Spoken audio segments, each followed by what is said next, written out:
साथियों, जय भीम, जय भारत, जय संविधान। मैं बहुजन Dastak news and constitution channel से गौतम रत्ना और आज हमारे गेस्ट हैं हमारे स्टूडियो में डॉक्टर जे.के. गौतम साहब। तो आज बात करेंगे हम दिल्ली के कुछ मुद्दों पर।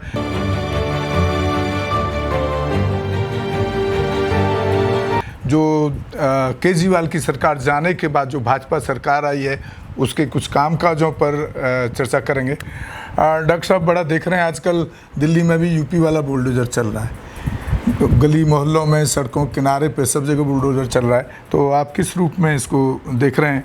क्या इस सरकार का आना सही है या लोगों को झूठ बोल करके, लोगों को बरगला करके उनका वोट लूट लिया गया या धोखा दे दिया गया? नहीं, ये दोबारा फिर सिद्ध हो रहा है देश में कि जिस तरीके से मोदी साहब ने एक नारा दिया था पहले 15 लाख 2014 में, 15 लाख 5 लाख वाला, ब्लैक मनी वाला और ये 2 करोड़ रोजगार वाला, ठीक है, और 200 स्मार्ट सिटी वाला, जिस तरीके से वो फेक न्यूज़ चलाई थी और उस पर देश के लोगों ने एक विश्वास दे के सरकार बना दी, उस तरीके से 15 साल बाद दिल्ली में, बल्कि 30-25 साल के बाद में दिल्ली में फिर एक नारा दिया गया, एक नैरेटिव फैलाया पूरी तरह से कि जहाँ झुग्गी वहाँ मकान। ये मोदी साहब ने कहा कि 2500 रुपये हर महिला को और जहाँ झुग्गी होगी वहीं पे पक्का मकान दिया जाएगा, ठीक है। ये उनका नारा था और इसी को लेके जो है लोगों ने जो झुग्गी में, जो दिल्ली में एक बल्क में एक बहुत बड़ा वोट बैंक जो झुग्गी में रहता है और वो एक मतलब एक कह सकते हैं उसमें SC ST भी हैं, माइनॉरिटी भी है, ओबीसी भी है, ये सब मिला, ज़्यादातर गरीब तबका है, वंचित जिसको कह सकते हैं। अरे झुग्गी में कौन रहना पसंद करता है? झुग्गी में कौन जाएगा? जी। नहीं, हर आदमी चाहता है कि उसका एक मकान हो, एक स्टेटस हो, एक वो सोसाइटी में रहे, अपने मकान में रहे, झुग्गी में थोड़ी ना रहेगा। लेकिन आज उसको झुग्गी भी नहीं कह सकते जो 50 साल से डली हुई थी, जिनको 60 साल हो गए डले हुए और जिनकी 3-4 पीढ़ी उसमें बीत गया। उसके बाद में आप एक 1 by 1 करके एवरीडे आपका बुलडोजर चल रहा है, नहीं कोई नोटिस नहीं है, उनको घर खाली करने का भी मौका नहीं दे रहे हो आप लोग, बार बार उनकी झुग्गियाँ तोड़ रहे हो, घर से बेघर कर दिया आपने उनको। तो सवाल ये है कि आपने जो इलेक्शन के टाइम पे जो दिल्ली की जनता से जो वादा किया, एक बहुत बड़े मतलब एक जनता से जिसकी आबादी बहुत है दिल्ली के अंदर, तो आपने उसी का खून कर दिया। सबसे पहले आपने उसका घर उजाड़ा, मतलब आप उसको बाकी सुविधाएं तो बात की बात। लेकिन वो तो कह रहे हैं, वो तो ये कह रहे हैं कि हम तो इसको सिंगापुर बनाना चाहते हैं। अब सिंगापुर बनाने के लिए तो झुग्गी और जो एंक्रोचमेंट है वो तोड़ना पड़ेगा ना, तो इसमें क्या दिक्कत है? तो आप बनाइए ना सिंगापुर, तो आप जो आपने वादा किया था कि जहाँ किसी, और देखिए ना प्रधानमंत्री साहब ने साफ कहा है दिल्ली में रैली में कि एक भी झुग्गी नहीं टूटेगी, ये उनकी स्पीच है, एक भी झुग्गी नहीं टूटेगी मेरे रहते हुए। तो आज प्रधानमंत्री कहाँ है? देश में ही है ना कि यह देश से बाहर है? वो दिल्ली में कहते हैं झुग्गी वाले लोगों से कि ये लोग बीजेपी, ये कांग्रेस वाले, आम आदमी वाले रूमर फैला रहे हैं झुग्गी तोड़वा देंगे। नहीं, अब पीएम साहब की बात को भी अगर लोग सीरियस ना लें तब क्या? नहीं, झुग्गी वालों ने सीरियस ले लिया, उन्होंने वोट दे दिया, उसके बाद में उनका झुग्गियाँ टूट रही हैं। सवाल ये है कि झुग्गी में रह कौन रहे? क्या उसमें कोई यादव रहता है? क्या उसमें ब्राह्मण रहता है? क्या कोई ठाकुर रहता है? क्या कोई बनिया रहता है? क्या जाट है, गुर्जर समाज से है? नहीं रहता ना, नहीं रहता ना। अब उसमें रहता कौन है? ओबीसी में भी जो बहुत अति पिछड़ा है वो रहेगा, वो झुग्गी में है। जो मुस्लिम कम्युनिटी में भी जो अति पिछड़ा मुस्लिम है, पठान तो है नहीं उसके अंदर, कोई शेख सैयद भी नहीं है, बहुत जो लोअर क्लास का है वो लोग रहते हैं, और हिंदू में भी वही लोग रह रहे हैं। और सबसे बड़ी बात है वो हिंदू, पसमंदा को सबसे गरीब बताते हैं। पसमंदा की बात कर रहे थे तो सबसे ज्यादा तो आपके हिसाब से तो पसमंदा ही रह रहा होगा, जो रह रहा है। और दूसरी बात है, आप हिंदू की बात करते हो, हाँ। ठीक है, कि हम हिंदू के साथ खड़े हुए, हम हिंदू को इस देश में बेघर नहीं होने देंगे, हम हिंदू की रक्षा पूरी करेंगे। लेकिन जो झुग्गियों में रह रहे हैं, आपने उनका वोट लिया, वो बल्क में हिंदू हैं, नहीं, और आपने तो उनको घर से बेघर कर दिया। आप उनकी स्पीच देखिए। नहीं, लेकिन बल्क में भी हिंदू कौन है, आप उसको तो समझिए ना। नहीं, मैं तो उनको हिंदू ही कहूंगा। वो, जिस तरीके से सारे वंचित समाज के हैं ना, वंचित तो उनको तो सरकार चाहती है कि इनको दोबारा से गुलाम बनाया जाए। उन्होंने क्या गलत कर रही है सरकार? बाकायदे जय श्री राम के नारे लगाए, हाँ। बाकायदे अपने घरों पे झंडे लगाए जी। उन्होंने सारे वो काम किए जो बीजेपी सरकार उनसे कराती रही। उन्होंने सारे काम किए और वो हार्डकोर हिंदू बने रहे, हार्डकोर हिंदू रहे वो झुग्गी वाले। और बजरंग दल में भी है, वो शिवसेना में भी है, वो आरएसएस में भी है, मेरे यहाँ वो भी बीजेपी जो में भी है, वो वाल्मीकि सपा में लड़का है भी वो बजरंग दल का झंडा लेके घूमता है डेली। अभी भी मेरे यहाँ उसमें ये है कि सफाई कर्मी है। जब उस बजरंग दल वाले का घर टूटा, जी, अब जब उसमें जो आरएसएस वाले का घर टूटा है, अब उनको वो याद आ रहा है संविधान जी। वो कह रहे हैं जी इन्होंने तो हमारा घर छीन लिया। भाई ये लोग जो है कभी भी बीजेपी या आरएसएस है, ये गरीबों की नहीं है, कभी भी नहीं है। चाहे वो हिंदू हो, चाहे वो मुस्लिम हो, चाहे किसी दूसरी कम्युनिटी, ये केवल अमीरों के लिए है। ये एक दलाली वाली पार्टी है, ये दलालीगिरी करती है। और जो महिलाओं को, सारी महिलाओं को बोला था, महिलाओं को अभी एक तो कुछ मिला नहीं उनको, एक तो मिला नहीं, दूसरा बीपीएल कार्ड का कंडीशन लगा दिया।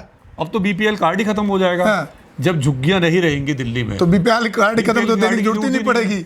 सीधा सवाल है कि आपने झुग्गी उजाड़ दी, उनका वोट बैंक खत्म कर दिया, आपने बीपीएल कार्ड खत्म कर दिया।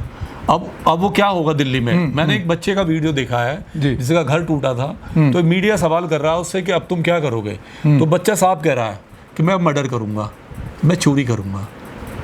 वो बच्चा कह रहा है, देखिए वो 18-20 साल का बच्चा है, वो कह रहा है मैं और मेरा भाई मिलके अब डकैती करेंगे, अब मर्डर करेंगे, अब चोरी करेंगे, क्योंकि हमारे घर तो तोड़ दिया सरकार ने, हमारा रोजगार तो सब यही था, हमारी शॉप यहाँ थी। तो अब देखिए ना, अब दिल्ली में कितना क्राइम बढ़ेगा, जो झुग्गियां टूटेंगी, जो रोजगार खत्म होगा आए दिन। सर मैं अभी अपना एक एग्जांपल दे रहा हूँ बीता हुआ।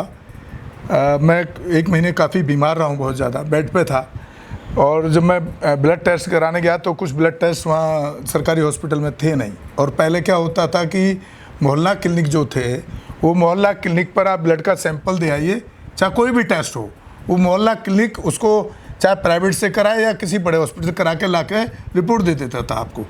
आप सोचिए कि अब वो मेरे को प्राइवेट से कराना पड़ा, जिसमें 1000 रुपये मेरे चले गए। ये खुद का एग्जाम्पल बता रहा हूँ। अच्छा, हर चीज़ में मंदिर, मोहल्ला क्लिनिक का नया नाम दिया आरोग्य मंदिर।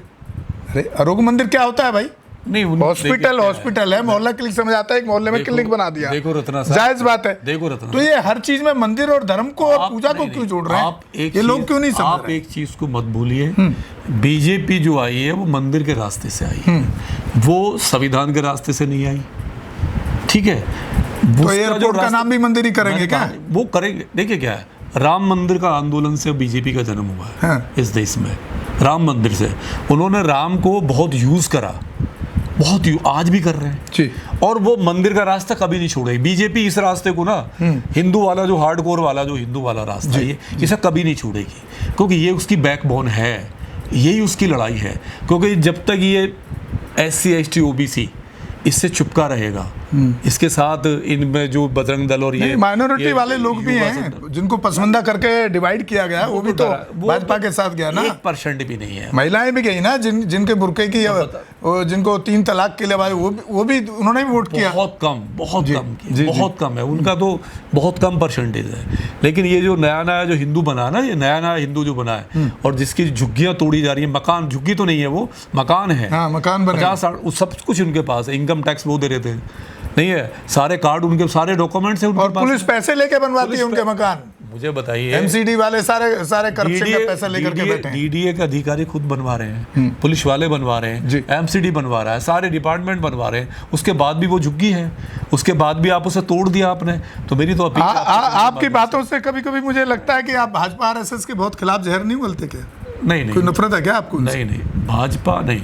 देखिए, जो मैनिफेस्टो होता है, सरकार मैनिफेस्टो लेके, बहुत अच्छा मैनिफेस्टो था बीजेपी का कि हम पानी उतना ही देंगे, साफ सुथरा देंगे, 24 घंटे पानी, और पानी का बिल ऐसे ही आएगा, बिजली 24 घंटे देंगे। तो डॉक्टर साहब, वो लोग क्या अंधे हैं क्या? वो बेवकूफ लोग हैं क्या? वो उनको जुमले पता नहीं था जब शाह ने बोला ये तो जुमला था 15 लाख वाला? बात ये देखिए क्या है, हमारा देश ना 70 साल गुलाम ऐसी, तो आप मोदी को और उनको जिम्मेदार किस लिए ठहराते हैं फिर, जब लोगों को समझ नहीं आता क्या? 900 साल धर्म की भांग खाए हैं। 900 साल गुलाम ऐसे ही नहीं रहा है। हमारे देश के लोग बहुत भोले भाले लोग हैं। नेताओं के बहकावे में बहुत जल्दी आ जाते हैं। इनके जो ये भाषण होते हैं ना लच्छेदार, झूठ जो होता है, सफेद झूठ जो होता है, इसके झूठ में बहुत फंस जाते हैं। जैसे दिल्ली में जो फंसी महिलाएं 2500 के चक्कर में नहीं 25, अरे अब क्या चाहते हैं, आप क्या डिमांड रखना चाहते हैं मेरी सरकार डिमांड से? और दिल्ली सरकार से ये है, और लोगों को क्या आपने- मैसेज देना चाहते हैं वो जो बताइए सर। आपका वादा था कि जो प्रधानमंत्री ने वादा किया कि एक भी झुग्गी नहीं टूटेगी, और आपने एक नारा दिया था जहां झुग्गी वही मकान जी। तो आप कम से कम उस पर खड़े हुई है। अगर आप नहीं ऐसे- करती है तो लोगों को क्या नहीं, करना चाहिए? कोर्ट में आना चाहिए। कोर्ट है, सुप्रीम कोर्ट को स्वतः संज्ञान लेना चाहिए और राष्ट्रपति को लेना चाहिए। हाँ। कि आप इतने बल्क में नहीं, इतने लाख लोगों को आप कैसे रोड पर ला सकते हो? मानव अधिकार भी तो है ना, उनके जो ह्यूमन राइट्स है उसका क्या मैं जहाँ तक समझता हूँ सर, अपनी राय यहाँ रख रहा हूँ कि कोर्ट और ये सब तो बड़ा लंबा प्रोसेस होता है। मैं तो समझता हूँ कि जो लोग इससे पीड़ित हैं, जिन लोगों के ऊपर ये हो रहा है, उन लोगों को सड़क पे आ जाना चाहिए। देखिए लोग डरते हैं मुकदमे ना हो जाए। आप देखिए हर आदमी आपकी मेरी तरह नहीं आएगा रोड पे, सरकार के खिलाफ खुल के नहीं आएगा। उनको डर लगा रहता है कहीं उनके बच्चों पे मुकदमे ना हो जाए, जेल में ना डाल दिया जाए। गरीब आदमी कहाँ से गरीब आदमी का कहाँ, वो कोर्ट नहीं देखना चाहता, वो अपना नुकसान बर्दाश्त कर सकता है। चलिए डॉक्टर साहब, इस चर्चा को यहीं विराम देते हैं। काफ़ी टाइम हो गया आपको भी, और डॉक्टर साहब को क्लिनिक जाना होता है, तो बहुत बहुत शुक्रिया, बहुत बहुत साधुवाद आपको, आपने बड़ा कीमती टाइम दिया। बहुत और साथियों, आप हमारे दोनों ही चैनल को, बहुजन दस्तक न्यूज़ एंड कॉन्स्टिट्यूशन को ज़्यादा से ज़्यादा शेयर करें, सब्सक्राइब करें, इंस्टाग्राम को फॉलो करें, फेसबुक पेज को फॉलो करें, और हो सके तो एक छोटा सा आर्थिक सहयोग भी करें। इसी के साथ मैं आपसे विदा लेता हूँ। जय भीम, जय भारत, जय संविधान। धन्यवाद साथियों। हमारे चैनल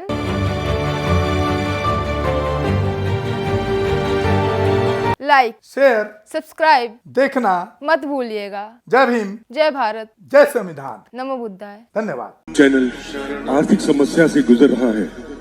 अगर आप बहुजन समाज में बाबा साहेब अम्बेडकर और तथागत बुद्ध की विचारधारा को अधिक से अधिक लोगों तक पहुंचाना चाहते हैं तो हमें आर्थिक सहयोग प्रदान करें, ताकि हम अपने चैनल के माध्यम से देश विदेश में समता, बंधुता, एकता और संवैधानिक अधिकारों को ज्यादा से ज्यादा लोगों तक पहुंचा सकें। आप अपनी सहायता राशि नीचे लिखे खाते में जमा करा सकते हैं। खाता धारक गौतम रत्ना, खाता संख्या 3169576865 IFSC कोड SBIN 0060336, बैंक भारतीय स्टेट बैंक। आप हमारे बैंक खाते का विवरण स्क्रीन पर भी देख सकते हैं। जय भीम, जय भीम। मैं गौतम रत्ना, गौतम फिल्म्स प्रोडक्शन में आपका स्वागत करता हूं। आप हमारे प्रोडक्शन हाउस के अंदर अपना कैरियर बना सकते हैं as a film director, as a producer and actor and actress and editor and cinematographer also. अगर आपको फिल्म से रिलेटेड कुछ भी प्रोजेक्ट आपको बनवाना है तो हमारे पास में पूरा सेटअप है, जिसमें फिल्म कैमरा है, शूटिंग लाइट्स है और एडिटिंग है। सारा A to Z एक ही जगह पर आपको हमारे यहाँ पर मिल जाएगा। तो दोस्तों, आप हमें कांटेक्ट कर सकते हैं हमारे नंबर्स पर 9810085714।